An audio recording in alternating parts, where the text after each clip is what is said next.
Good evening. This is the Dolphin Radio Show. I'm your host, the porpoise with a purpose with a face for radio, Dolphin. Joining me today for a discussion about votes and the voting system is my sister from another mister, the one and only Rin Michaelis. Rin, welcome to the show. Hey, thank you for having me on. And my last name is pronounced Michaelis.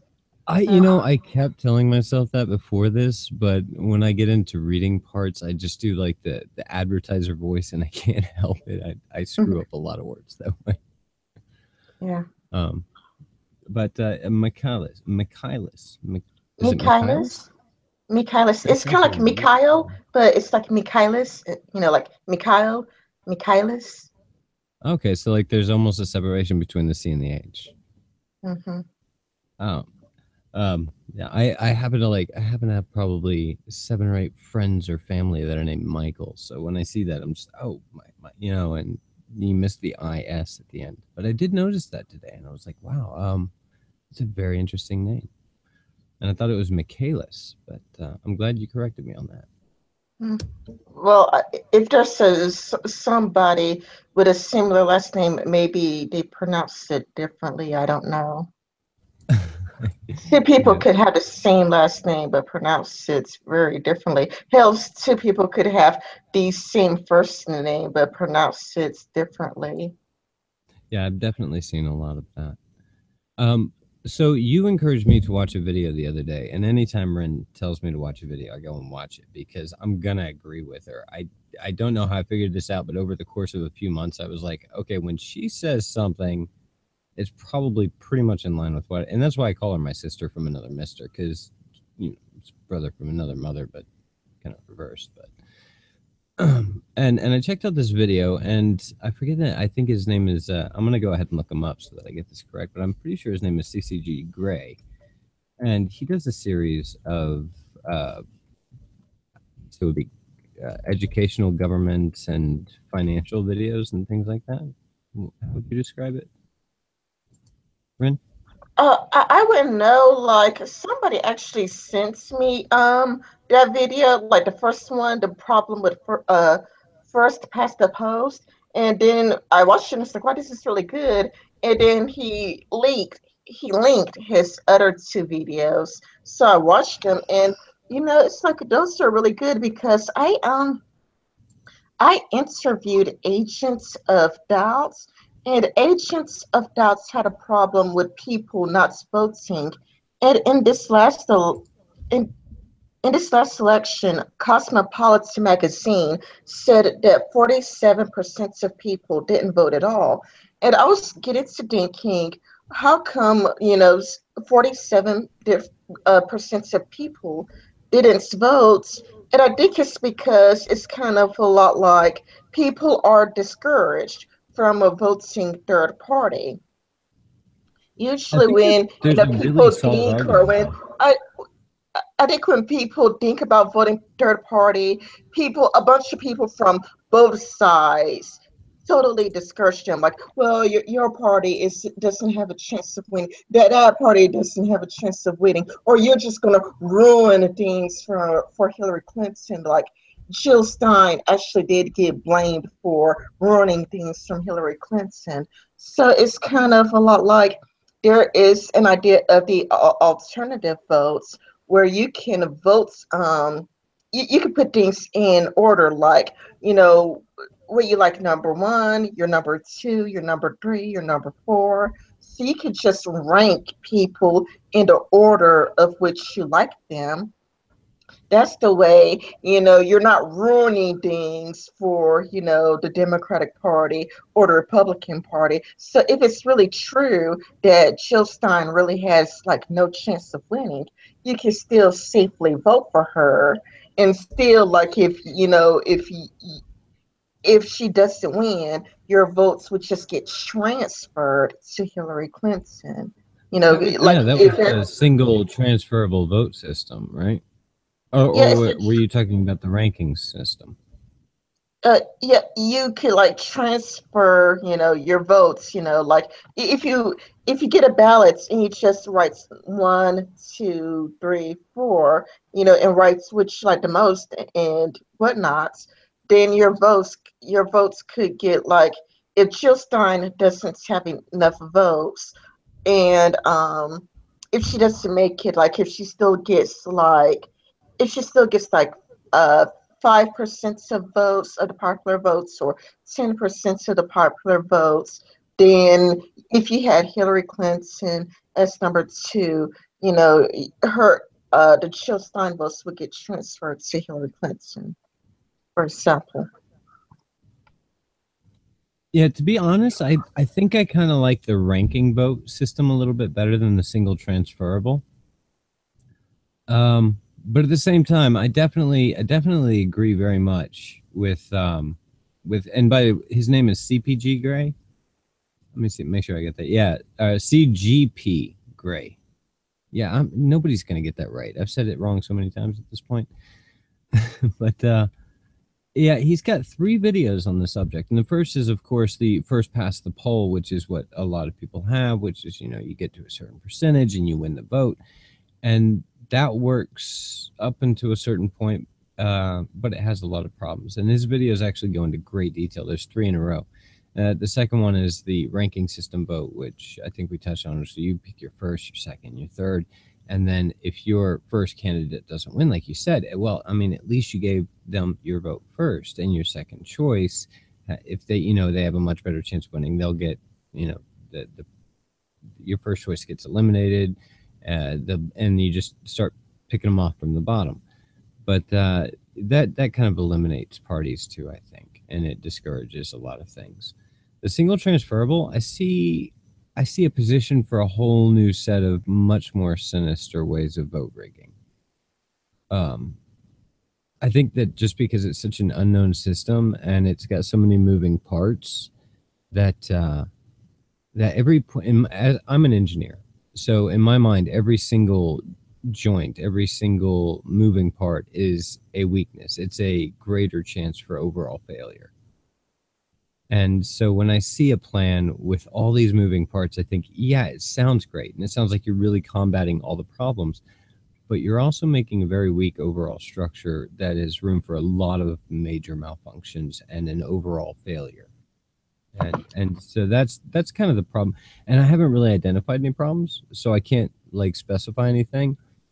But and I'm not saying it wouldn't work at the same time. I'm just saying it really, you know, a lot of really good close inspection of this concept really needs to be observed before I would put my personal voice behind it.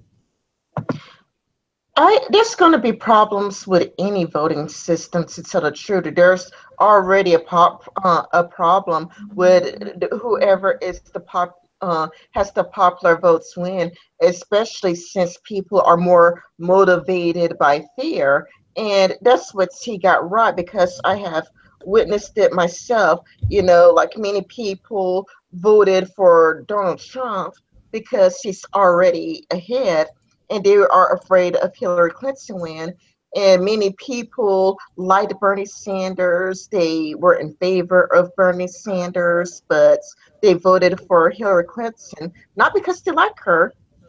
Like if you look at the dreads, if you look at like left-wing dreads where people were talking about voting for Hillary Clinton, they made it really clear that they don't like her at all. But they're like saying that she has the of defeating Donald Trump. So both Trump voters and Hillary voters, the main reason that they voted the way that they did was because they didn't want the other side to win. When, you know, who knows, like if people weren't motivated by fear, like people could, you know, have voted for Ron Paul if Ron Paul was what they really believed in, or people could have gone for Ted Cruz or Marco Rubio instead of going like, well, Trump is already ahead, and those other people probably don't have a chance of winning. But you know, I just see people motivated by fear as opposed to motivated by who they really liked. It like for me, I really liked, you know, Ron Paul. If Ron Paul lasted longer, I would have definitely voted for him in the primaries. but Ron Paul dropped out before I could vote for him in the primaries. And it's because he wasn't like doing all that well in the polls. And again, people just go for the people who are already ahead in the polls. So Yeah, if people you fall tend to too like far to be on the behind, winning side. There's a point where people start pulling their support out from behind a candidate and saying, "There's no way you're going to win, so I'm not going to waste my vote." I'm going to, yeah, I definitely see that. yes, so And I, people do.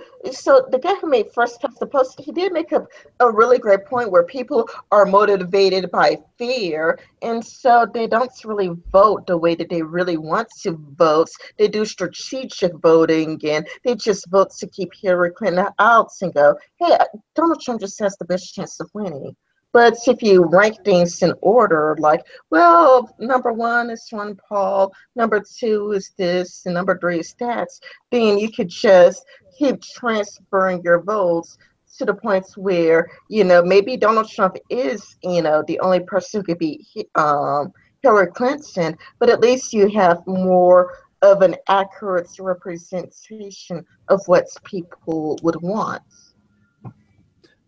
yeah, I would agree but like I said, there's just so many moving parts, and the worst part is that our political parties, our two political party system, and I agree with you 100%. I was a huge fan of the Pauls, both of them, Ron and Rand, and I might lose a little street cred by saying this, but I was kind of pissed off at Jesse Ventura for not running because he was talking about doing it for so long and he didn't do it.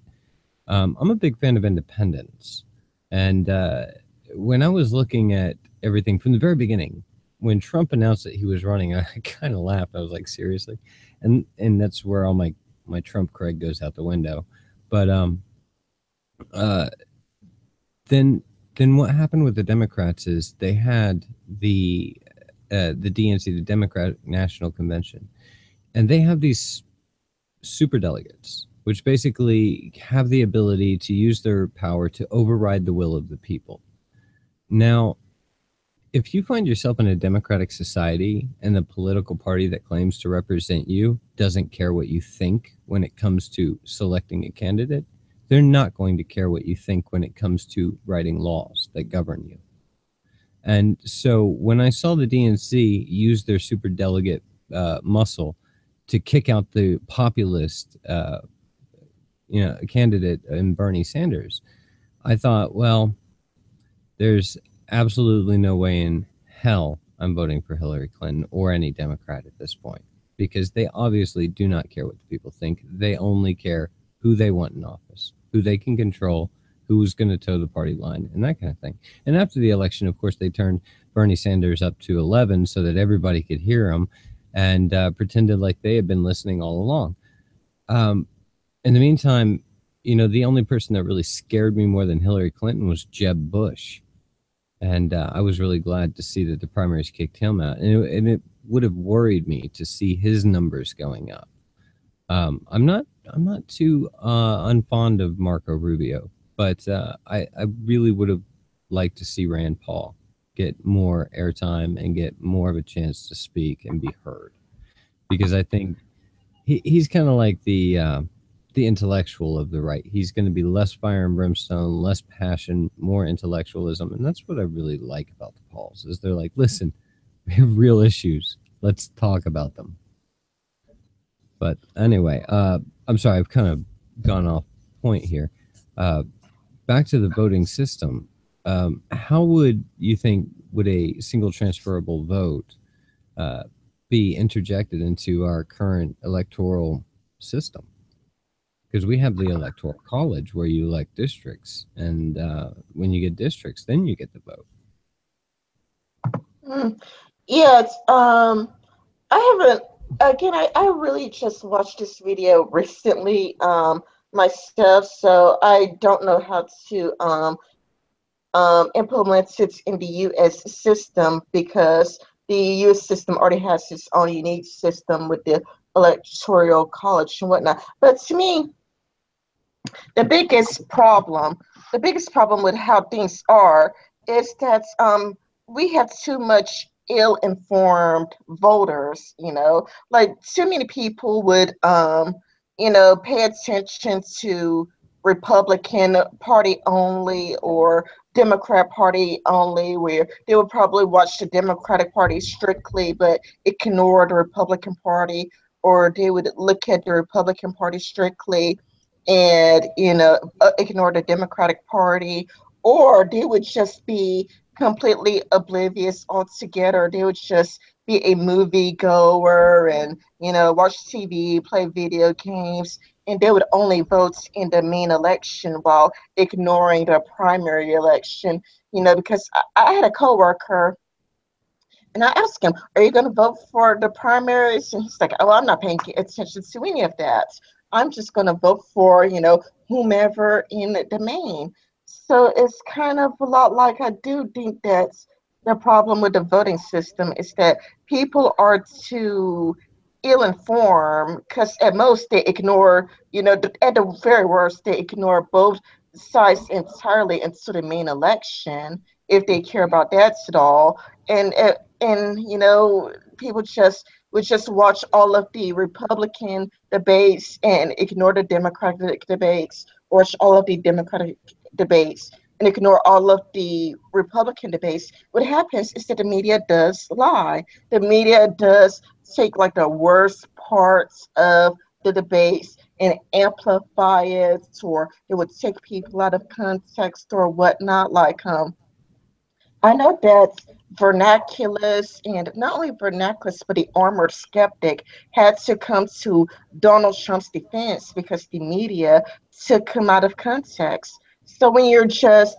like looking for, left wing media, what the media is saying, instead of watching the debates itself, or, if you just listen to what the right wing media is saying, instead of seeing it for yourself and seeing it with your eyes and hearing it with your own ears, you're just going to not see things accurately represented.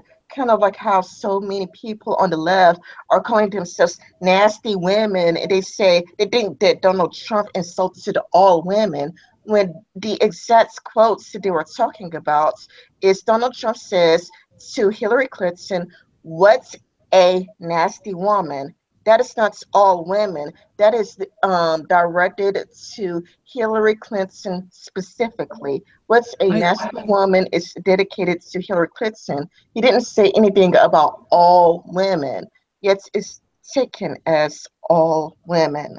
So I don't really enjoy very much the pedantic he said she said kind of arguments. And I feel like when you're watching a news story and you start hearing that, especially if they repeat the same thing, if you hear the same words twice within say 20 minutes and it's more than like he said, I mean, like, a nice long sentence where they repeat a specific catchphrase and you hear that more and more and you keep hearing it over and over, you're not being shown news. You're being shown propaganda. You're being told something that they want to keep repeating so that you start repeating it in your own head. And it's a sales tactic. And it's been used to sell products for years. It's been used to, I mean, that's why they leave you back in, I grew up in the 90s, the 80s and the 90s. And the very last part of the commercial was always the company name said aloud, or it was the company phone number. And I can actually quote some of the phone numbers I heard in commercials growing up because of just repetition. This is what they use to sell you a product. My stepfather was probably one of the greatest salesmen who ever lived. I know all the sales tactics, and I know when they're being used on me, and I know when they're being presented. And so when you see these things, you have to recognize that they're not trying to give you information. In order to give you information, they simply have to present it to you. And then you can take it and you can do whatever you'd like with it. If they're repeating stuff over and over, they want you to know those words, those specific words, for a specific reason, because they want you to think about it in a specific way, from a specific point of view, with a specific bias. And that's what you call propaganda. That's the difference between news and propaganda. News is simply information presented. Propaganda is, that's where they want you to really just live this stuff that they're selling you. And propaganda is never given. It's always sold. But I did have a question for you.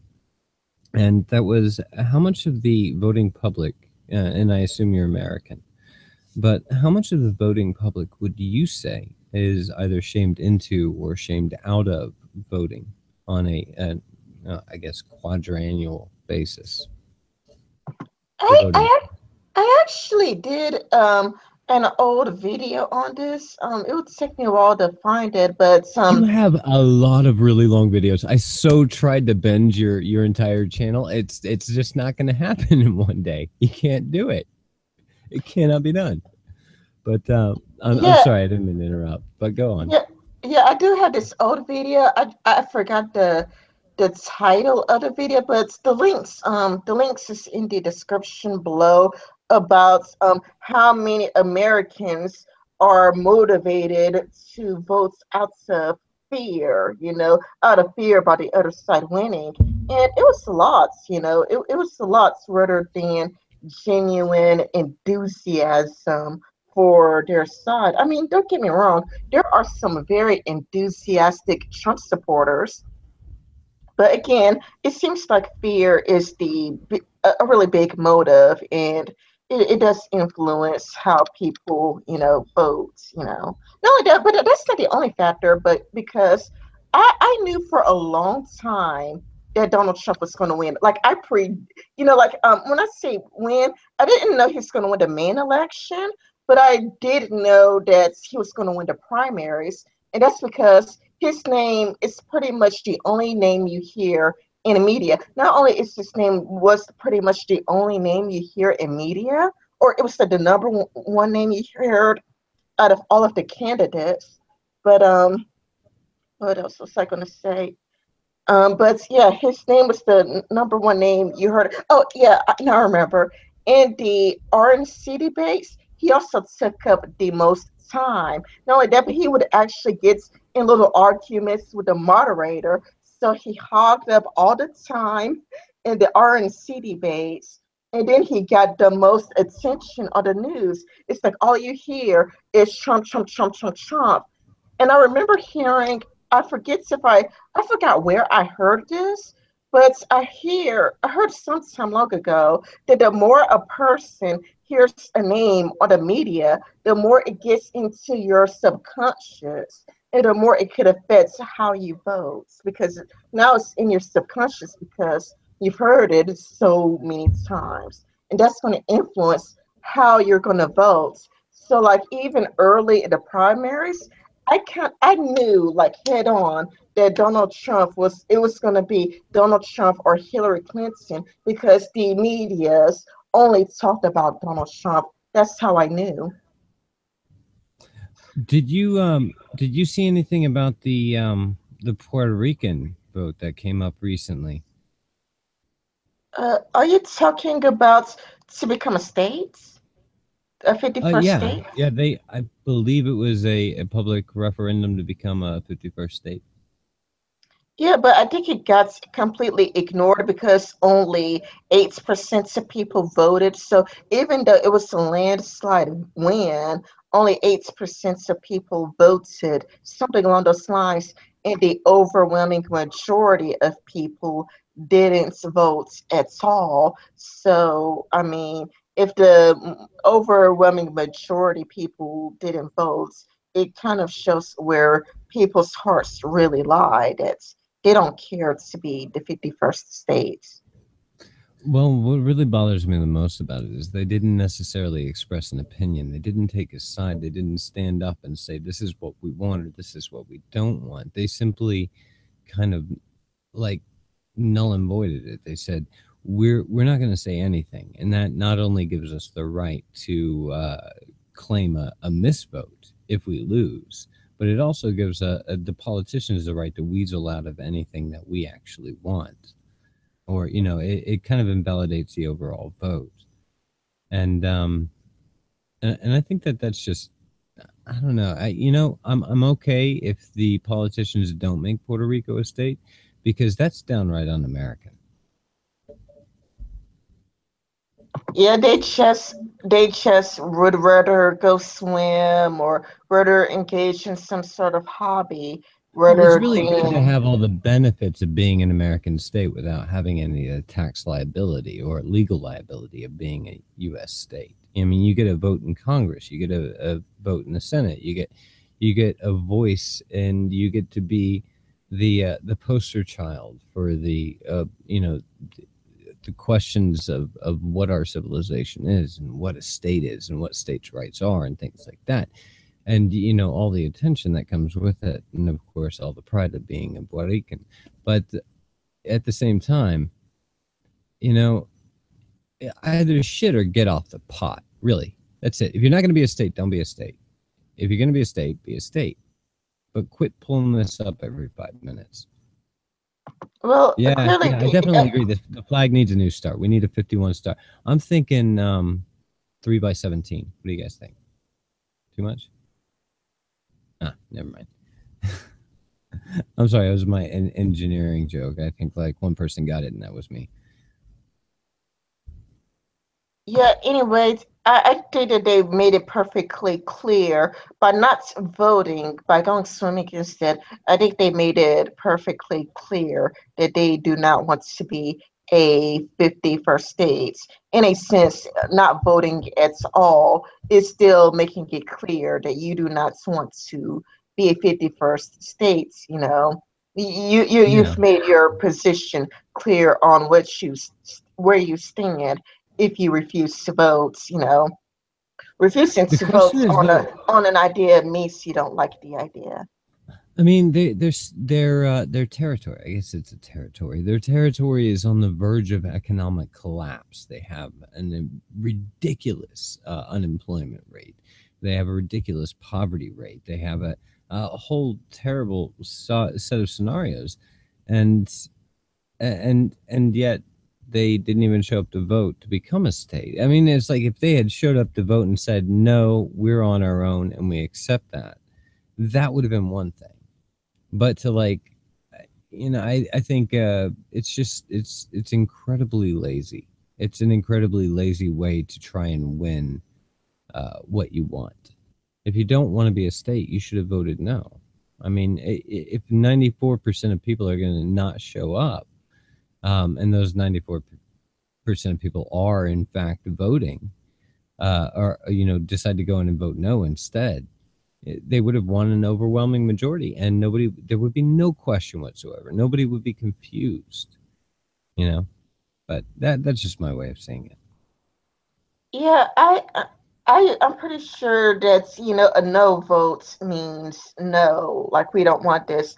Kind of like people who didn't vote for Trump or Hillary. Like again, in the main U.S. election, 47% of people didn't vote at all. So it's kind of a lot like Trump and Hillary are the two least popular candidates because 47% of Americans, decided not to vote. That is a lot. That is a lot. That is almost half of Americans deciding not to vote, which to me shows that both Trump and Hillary are both heavily disliked. And it shows that 47% of people saw one to be equally as bad as the other. So I when don't know. I when think you're not voting, you're still giving an answer. Your answer is I hate it. Not voting is still an answer.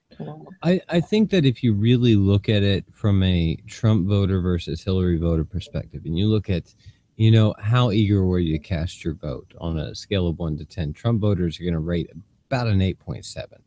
That's just I mean, you've got a lot of guys like me that came in going, well, there's really no one left. I guess I'll go listen to what he says, and then went, holy crap, I like what he says, and ended up voting for him. And then you have, the vast majority of Trump supporters who, as soon as they listened to him, were just energized, and they didn't stop. And I got to admit, towards the end, I was energized. I was watching the election with my oldest son, and we were. It was probably the greatest father-son bonding moment of our lives so far. It was a wonderful experience. We were very happy. But I actually had to kick him out of the room a few times because I was so energized. I was sending out tweets to my incredibly liberal friends who did not appreciate it very much when I said, grab Florida by the pussy. They thought that that was a little bit over the edge. Anyway, if you look at the actual voter lineups, if you look at Trump voters versus, say, the Hillary supporters, were just kind of like, well, it's not Bernie, but we'll take her. Up to, yes, I'm with her, and that's about a 6.5. And then everybody else on the Trump side is about an 8.7, 8.8, somewhere around there. That just the enthusiasm for Trump was completely underestimated. The people that were for him were really for him, and they were not going to miss an opportunity to vote. So I think that's really where the difference lies. Is that people voted for Hillary because they didn't want Trump, whereas people voted for Trump because they did want Trump. Yeah, I mean, when it comes to Donald Trump and Bernie Sanders, you saw lots of enthusiasm for them both. Like, in the primaries, I noticed, like, I really wanted Ron Paul to win, but I noticed in the primaries that Donald Trump had lots of very enthusiastic supporters who supported him from the very beginning and who really loved Trump. And I noticed that Bernie Sanders had lots of heavy support. Like you can see this from the Amazing Atheist. You could also see this from Jacqueline Glenn, where Jacqueline Glenn took the time out to make a bunch of Bernie Sanders t-shirts. He had a lot of grassroots support. The DNC made the biggest mistake of they made a huge mistake, rigging the election against Bernie Sanders, because if they wanted to win, the Bernie Sanders supporters were really excited and really looking forward to him. So they made, if they wanted to win for the Democratic Party, they made a huge mistake ignoring rigging the election against Bernie Sanders. But for me, I mean, I voted for Donald Trump, but I wasn't really all that enthusiastic. I mean, don't get me wrong. I mean, I found, Trump supporters to be a lot more fun. Like if I had to pick and choose, I would rather talk to Trump supporters than Hillary supporters because I've grown to find Trump supporters to be a lot of Those guys are fun. But really, it's really irritating. You have to watch everything you say around them, and like, oh yeah, they're terrible people. I'm sorry. Go on. Go on. yeah. When it comes to Hillary supporters, they're not likable at all. They're annoying. I really just don't like them. But when it comes to Trump supporters, they were a lot of fun. So when it comes to Donald Trump, it's kind of like me. I found him to be rather meh, like I wasn't really all that enthusiastic about voting for him. It's kind of like, oh, let me just get it out of the way. But I do like Trump supporters, though. Like, I like Trump supporters more than I like Donald Trump. Like when it comes to Trump supporters, I would rank most of them like a 10 out of 10 or a 9 out of 10 because Trump supporters are a lot of fun. They're fun people. They're great to hang out with. They're a total blast. But when it comes to Donald Trump himself, it's kind of a lot like a 4 out of 10 or a 3 out of 10. Yeah, But Trump supporters are a lot of fun. I like Milo's assessment. He's daddy. You love him. He's wonderful. He does have your best intentions, but sometimes he just says things that make you want to put your head in your hands and just like, why'd you say that?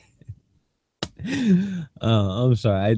You had me just laughing to myself there about Milo Yiannopoulos and his assessment of Trump and thinking about from that point of view. It's just hilarious.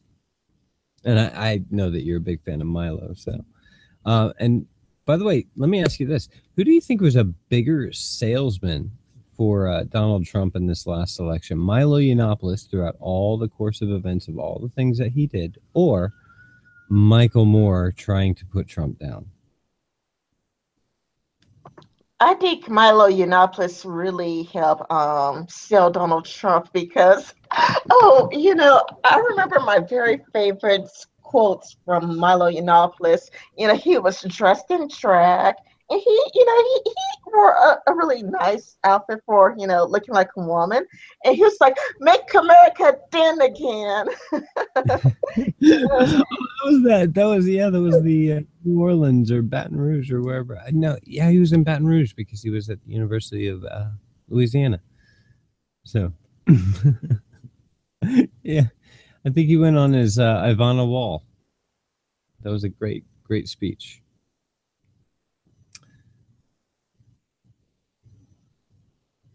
Yeah, and listening to, Milo Yiannopoulos, he did bring up the enthusiasm for Donald Trump. He did get people enthusiastic, with all of his jokes and, being a comedian, he's really funny, and it's just he's so funny and you just end up bonding with other Trump voters. You grow to like them, Again, when it comes to Trump voters and the Trump people, I would say that most of them, not all of them, you do got, the people that I don't like who voted for Trump, but Trump voters, I would say, are like a 10 out of 10 or a 9 out of 10.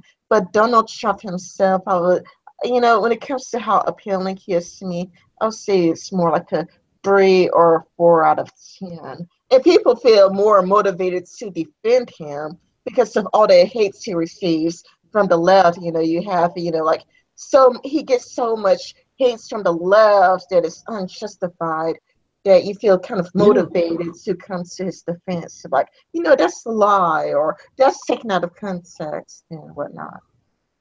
they kind of laughed at him during the debate where he said, "I have a great temperament." But when you really look at the absolute volume of shit that has been dumped on his plate versus how he's reacted, yeah, I'll give him that. I just snapped and been like, "Hey, Secret Service, come here. I got a guy I need you to take care of." By I'd have done that a long time ago if I were him. But yeah, he really actually does have quite the temperament. He seems to take it in stride and do really well with it. And you're right, he has had an enormous amount of crap dumped on his plate and on his shoulders.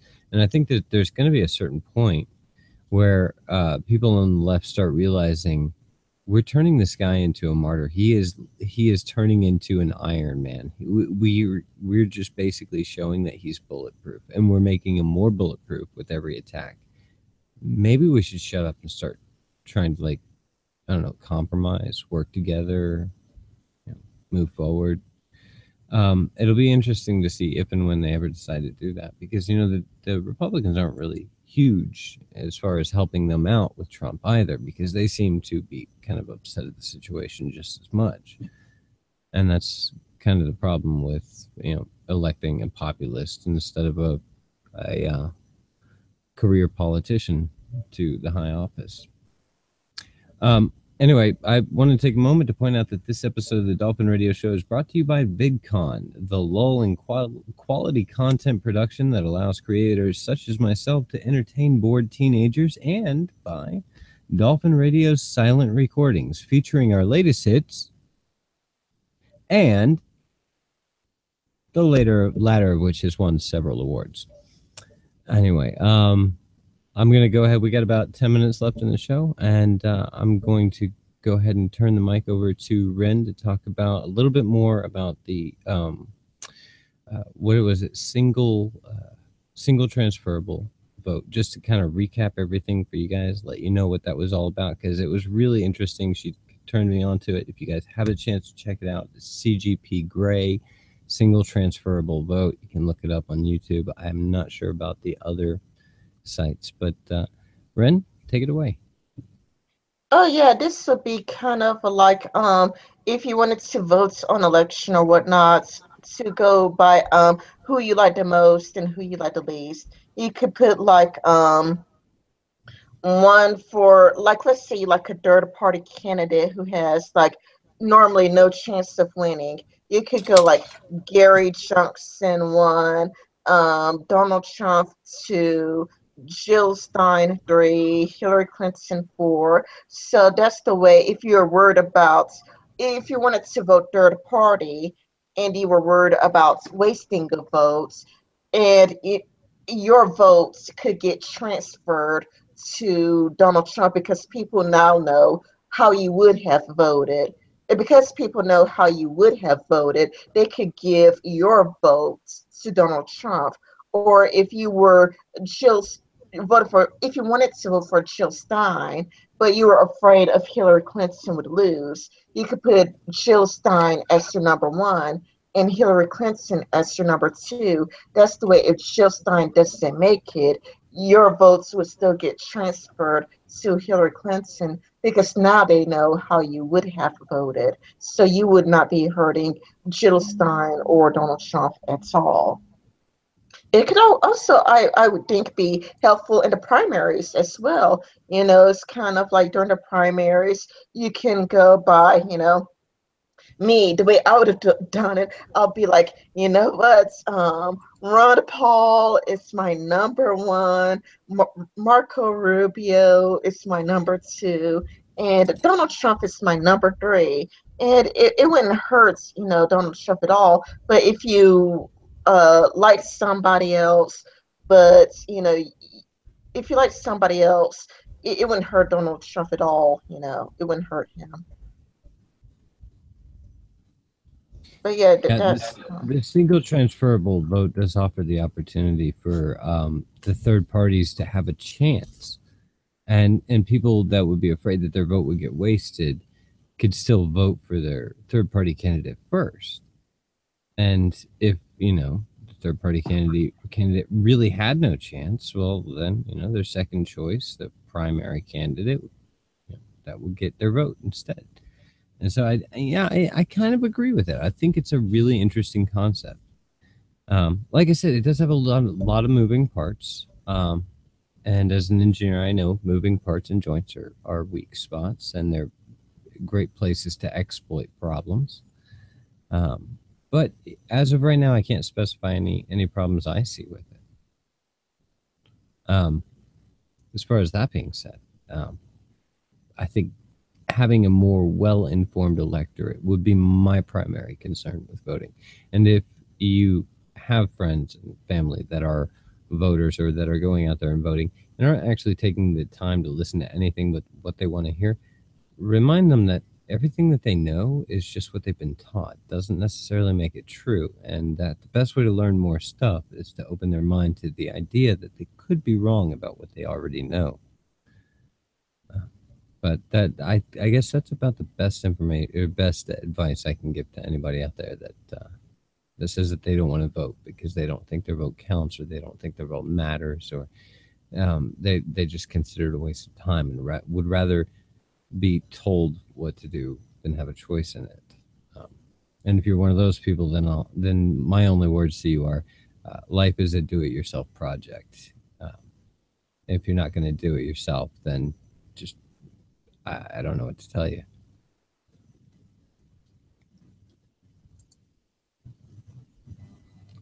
I'm sorry. But anyway, I'd like to, I guess we're going to cut this off a little bit short. I do have a meeting to get to.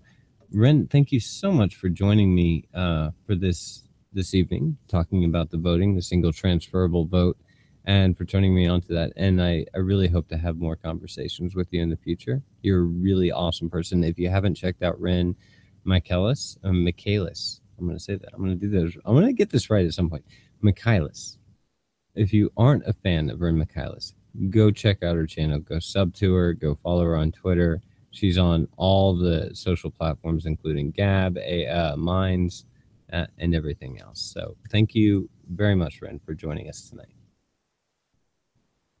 Yeah, no problem. No problem.